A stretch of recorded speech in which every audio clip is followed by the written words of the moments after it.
ನಾನು ಸೌಮ್ಯ ಸತೀಶ್. ಜಿಲ್ಲಾಡಳಿತ, ಜಿಲ್ಲಾ ಪಂಚಾಯತ್, ಜಿಲ್ಲಾ ಕಾನೂನು ಸೇವೆಗಳ ಪ್ರಾಧಿಕಾರ ಹಾಗೂ ಮಹಿಳಾ ಮತ್ತು ಮಕ್ಕಳ ಅಭಿವೃದ್ಧಿ ಇಲಾಖೆ ಕೋಲಾರ ಇವರ ಸಹಯೋಗದಲ್ಲಿ ಅಂತಾರಾಷ್ಟ್ರೀಯ ಮಹಿಳಾ ದಿನಾಚರಣೆಯನ್ನು ಆಚರಿಸಲಾಯಿತು.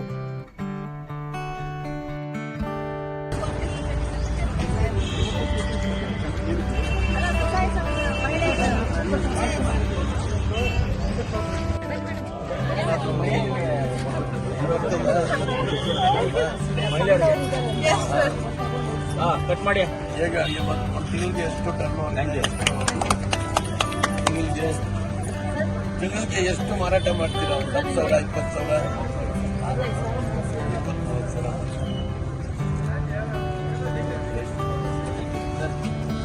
20,000, 23,000.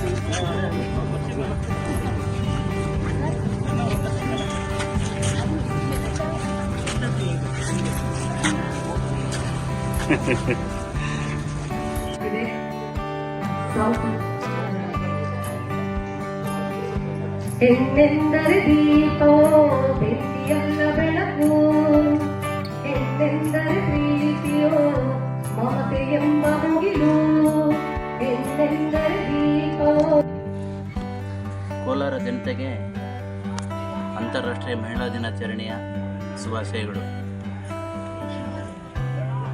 ನೀವು ಕ್ವಶನ್ ಕೇಳ್ತೀರ, ನಾನು ಹೇಳ್ಕೊಡಿ. ನಮಗೆಲ್ಲರಿಗೂ ಗೊತ್ತಿದೆ, ಹೆಣ್ಣು ಸಶಕ್ತೀಕರಣ ಆಗಬೇಕು, ಸಬಲೀಕರಣ ಆಗಬೇಕು, ಮತ್ತು ಆಕೆ ಕಾಲ ಮೇಲೆ ಆಕೆ ನಿಲ್ಲಬೇಕು, ಆಕೆ ದುಡಿಯುವಂಥ ಶಕ್ತಿ ಕೊಡಬೇಕು ಅನ್ನೋ ಒಂದು ನಿಟ್ಟಿನಲ್ಲಿ ಇವತ್ತು ಹೆಣ್ಣಿಗೆ ಹೆಚ್ಚು ಸ್ಥಾನಮಾನ ಕೊಡ್ತಾ ಇದೆ. ಆ ನಿಟ್ಟಿನಲ್ಲಿ ಸುಮಾರು ವರ್ಷಗಳಿಂದ ವಿಶ್ವಸಂಸ್ಥೆಯಲ್ಲಿ ಕೂಡ ಘೋಷಣೆಯಾಗಿದೆ. ಆದ ನಂತರ ಬಂದು ನಮ್ಮ ರಾಷ್ಟ್ರದ ಮಟ್ಟದಲ್ಲಿ ಕೂಡ ಇದರ ಬಗ್ಗೆ ಅಂತಾರಾಷ್ಟ್ರೀಯ ಮಹಿಳಾ ದಿನಾಚರಣೆ ಬಗ್ಗೆ ಘೋಷಣೆಯಾಗಿದೆ. ಇದನ್ನೆಲ್ಲ ಬಿಟ್ಟು ನಮ್ಮ ಭಾರತ ದೇಶದಾದ್ಯಂತ ಇವತ್ತು ಏನು ಮಾರ್ಚ್ 8ರಂದು ಅಂತಾರಾಷ್ಟ್ರೀಯ ಮಹಿಳಾ ದಿನಾಚರಣೆಯನ್ನು ಆಚರಣೆ ಮಾಡ್ತಾ ಇದ್ದೀವಿ. ಆ ನಿಟ್ಟಿನಲ್ಲಿ ಕೋಲಾರ ಜಿಲ್ಲೆಯಲ್ಲಿ ಕೂಡ ನಾವು ಇವತ್ತು ಮಹಿಳಾ ದಿನಾಚರಣೆಯನ್ನು ಆಚರಣೆ ಮಾಡಿದ್ದೇವೆ. ಮುಖ್ಯ ಉದ್ದೇಶ ಇಷ್ಟೇ ಇದೆ, ಹೆಣ್ಣು ಮಕ್ಕಳಿಗೆ ಹೆಣ್ಣು ಅನ್ನೋ ಒಂದಕ್ಕೆ ಹಲವಾರು ಕಾರ್ಯಕ್ರಮಗಳು ಇದರಲ್ಲಿ ನಾವು ಕೊಟ್ಟಿದ್ದೀವಿ. ಹೆಣ್ಣು ಅಂದ ತಕ್ಷಣ ನಮಗೆಲ್ಲ ಗೊತ್ತಿದೆ, 2001ರಲ್ಲಿ ಸ್ತ್ರೀ ಶಕ್ತಿ ಯೋಜನೆ ಅಂತ ಬಂತು. ಸುಮಾರು 5,500 ಗುಂಪುಗಳು ನಮ್ಮ ಕೋಲಾರ ಜಿಲ್ಲೆಯಲ್ಲಿ 75,000 ಸದಸ್ಯರನ್ನು ಒಳಗೊಂಡಂತೆ ಒಂದು ಬ್ಯಾಂಕಲ್ಲಿ ಅಕೌಂಟ್ ಓಪನ್ ಮಾಡಿ ಪ್ರತಿ ತಿಂಗಳು ಸೇವಿಂಗು ಮಾಡುವಂಥ ಒಂದು ವ್ಯವಸ್ಥೆಯನ್ನು ಕಲ್ಪಿಸಿಕೊಟ್ಟಿರ್ತೀವಿ. ಇದು ಇವತ್ತು ಬ್ಯಾಂಕ್ಗಳಲ್ಲಿ ಸರಿಸುಮಾರು ಸೇವಿಂಗ್ಸೇ ಸುಮಾರು ಅದೇ ಅಂದಾಜು ನನಗೆ ಅಷ್ಟು ಇದಿಲ್ಲ, ಬಟ್ ಸುಮಾರು ನಮ್ಮ ಸ್ತ್ರೀ ಶಕ್ತಿ ಸಂಘಗಳಿದೆ, ಅಲ್ಲಿ ಬ್ಯಾಂಕಲ್ಲಿ ಉಳಿತಾಯ ಇದೆ. ಇದನ್ನು ನೋಡ್ತಾ ಇದ್ದರೆ ನಾವು ಫಸ್ಟು ಗಂಡು ಮಕ್ಕಳಿಗೆ ಯಾರು ಸಾಲ ಕೊಡೋದಿಲ್ಲ, ಹೆಣ್ಣು ಮಕ್ಕಳು ಹೋದ ತಕ್ಷಣ ಇವತ್ತು ಬ್ಯಾಂಕಲ್ಲಿ ಸಾಲ ಕೊಡುವಂಥ ವ್ಯವಸ್ಥೆ ಸ್ತ್ರೀ ಶಕ್ತಿ ಬಂದ ಮೇಲೆ ಆಯಿತು. ಇದಾದ ನಂತರ ನಾವು ನಮ್ಮ ಇಲಾಖೆಯಿಂದ ಸುತ್ತು ನಿಧಿ ಅಂತ ಕೊಡ್ತಾಯಿದ್ರಿ. ನಾವು ಸುತ್ತು ನಿಧಿ 5,000 ರೂಪಾಯಿ ಒಂದು ಗುಂಪಿಗೆ 1 ವರ್ಷದಲ್ಲಿ ಕೊಡ್ತಾಯಿದ್ರಿ. ಅದು ತದನಂತರ ಕಳೆದ 1 ವರ್ಷ 2 ವರ್ಷದಿಂದ ಅದು ಬರ್ತಾಯಿಲ್ಲ. ಅದ ನಂತರ ಅದು ಬಿಟ್ಟು ಬೆಸ್ಟ್ ಸ್ತ್ರೀ ಶಕ್ತಿ ಗುಂಪುಗಳಂತೂ ಕೂಡ ಆಯ್ಕೆ ಮಾಡ್ತಾಯಿದ್ರಿ. ಒಳ್ಳೆಯ ಗುಂಪುಗಳನ್ನ ಆಯ್ಕೆ ಮಾಡಿ 25,000, 15,000, 10,000 ಕೊಟ್ಟು ಅದನ್ನು ಕೂಡ ಬೆಳೆಸುವಂಥದ್ದು. ಒಟ್ಟಾರೆ ಹೆಣ್ಣು ಮಕ್ಕಳನ್ನ ಸಬಲೀಕರಣ ಮಾಡಬೇಕು, ಸಶಕ್ತೀಕರಣ ಮಾಡಬೇಕು ಅನ್ನೋದನ್ನು ನಿಟ್ಟಿನಲ್ಲಿ ನಾವು ಅದನ್ನು ಮಾಡ್ತಾಯಿದ್ರಿ. ಅದು ಆದಮೇಲೆ ಹೆಣ್ಣು ಮಕ್ಕಳಿಗೆ ಏನು ಹೆರಿಗೆ ಭತ್ಯೆ ಅಂತೇಳಿ ರಾಷ್ಟ್ರೀಯ ಪ್ರಧಾನಮಂತ್ರಿ ಮಾತೃವಂದನಾ ಯೋಜನೆ ಅಡಿಯಲ್ಲಿ ಮೆಟರ್ನಿಟಿ ಬೆನಿಫಿಟ್ ಸ್ಕೀಮ್ ಅಂತಾರೆ ಇದೆ, ಹೆರಿಗೆ ಭತ್ಯೆ ಅಂತೇಳಿ ಮೊದಲು ಮತ್ತು ಎರಡನೇ ಹೆಣ್ಣು ಮಕ್ಕಳಿಗೆ, ಮೊದಲನೇ ಹೆಣ್ಣು ಮಗುವಿಗೆ ಬಂದು 5,000 ಕೊಡ್ತೀರಿ, ಎರಡನೇ ಹೆಣ್ಣು ಮಗಳಿಗೆ ಬಂದು 6,000 ಕೊಡ್ತೀರಿ. ಇದು ನಮ್ಮ ಜಿಲ್ಲೆಯಲ್ಲಿ, ಕೋಲಾರ ಜಿಲ್ಲೆಯಲ್ಲಿ ನಾವು ಈ 2 ಸ್ಕೀಮಲ್ಲಿ ಕೂಡ 100ಕ್ಕೆ 100ರಷ್ಟು ಸಾಧನೆ ಮಾಡಿ ಪ್ರಥಮ ಸ್ಥಾನದಲ್ಲಿ ಇದ್ದೀರಿ. ಇದಾದ ನಂತರ ಬಂದು ರಾಷ್ಟ್ರೀಯ ಪೋಷಣ ಅಭಿಯಾನ ಯೋಜನೆ ಅಡಿಯಲ್ಲಿ ಕಾರ್ಯಕ್ರಮ ಇದೆ. ಇದು ಕೂಡ ಏನು ಅಂಗನವಾಡಿ ಕೇಂದ್ರಗಳಲ್ಲಿ ಇವತ್ತು ಎಲ್ಲ ಅಂಗನವಾಡಿ ಕಾರ್ಯಕರ್ತೆಯರು ಸ್ಮಾರ್ಟ್ ಫೋನ್ಗಳು ಉಪಯೋಗಿಸ್ತಾ ಇದ್ದಾರೆ. ಆ ಫೋನುಗಳನ್ನ ಆ ಪೋಷಣ ಅಭಿಯಾನ ಯೋಜನೆ ಅಡಿಯಲ್ಲಿ ಬಂದಿರುವಂಥದ್ದು.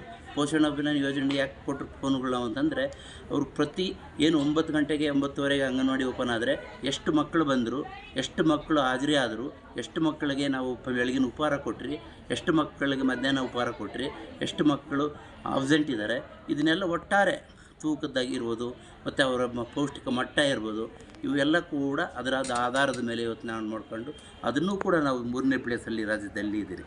ಹಾಗೆ ಒಟ್ಟಾರೆ ನಾವು ಇಷ್ಟೇ ಹೇಳೋದು. ಮತ್ತು ಇತ್ತೀಚೆಗೆ ಬಂದಂಥ ನಮಗೆ ಗೊತ್ತಿದೆ, ಗ್ಯಾರಂಟಿ ಯೋಜನೆಗಳಲ್ಲಿ ಬಹಳ ಮಹತ್ವಪೂರ್ಣವಾದ ಯೋಜನೆ ಗೃಹಲಕ್ಷ್ಮಿ ಯೋಜನೆಯಡಿ ಕೋಲಾರ ಜಿಲ್ಲೆಯಲ್ಲಿ 3,21,000 ಏನು ಫಲಾನುಭವಿಗಳನ್ನು ಇವತ್ತು 839 ಕೋಟಿ ಇದುವರೆಗೂ ನಾವು ಅವರ ಖಾತೆಗಳಿಗೆ ಜಮಾ ಮಾಡಿದ್ದೀವಿ.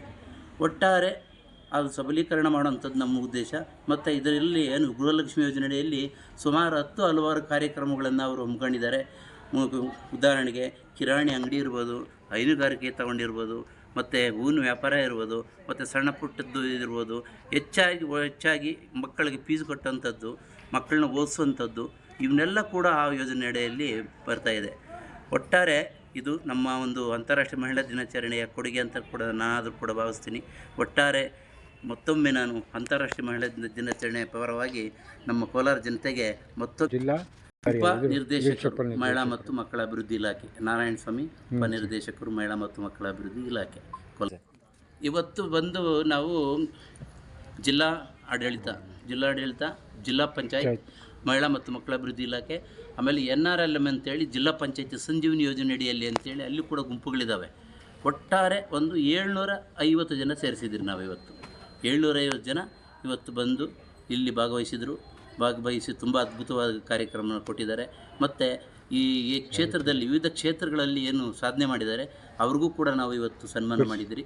ಮತ್ತು ತಾಲೂಕಿಗೆ ಇಬ್ಬರನ್ನ, ಒಂದು ಅಂಗನವಾಡಿ ವರ್ಕರು ಮತ್ತು ಅಂಗನವಾಡಿ ಹೆಲ್ಪರ್ಗೆ ಒಂದು ಸನ್ಮಾನ ಮಾಡಿದ್ದೀರಿ. Best anganwadi worker, best anganwadi ಹೆಲ್ಪರ್ಗೆ 6 ತಾಲೂಕುಗಳಲ್ಲಿ 12 ಜನಕ್ಕೆ ಮಾಡಿದ್ದೀರಿ.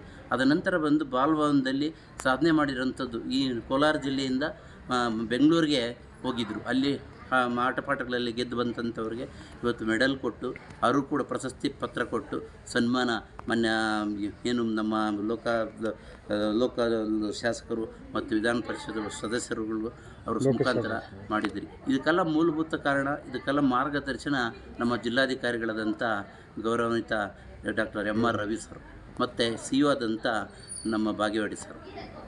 ನಮಸ್ಕಾರ ಎಲ್ರಿಗೂ.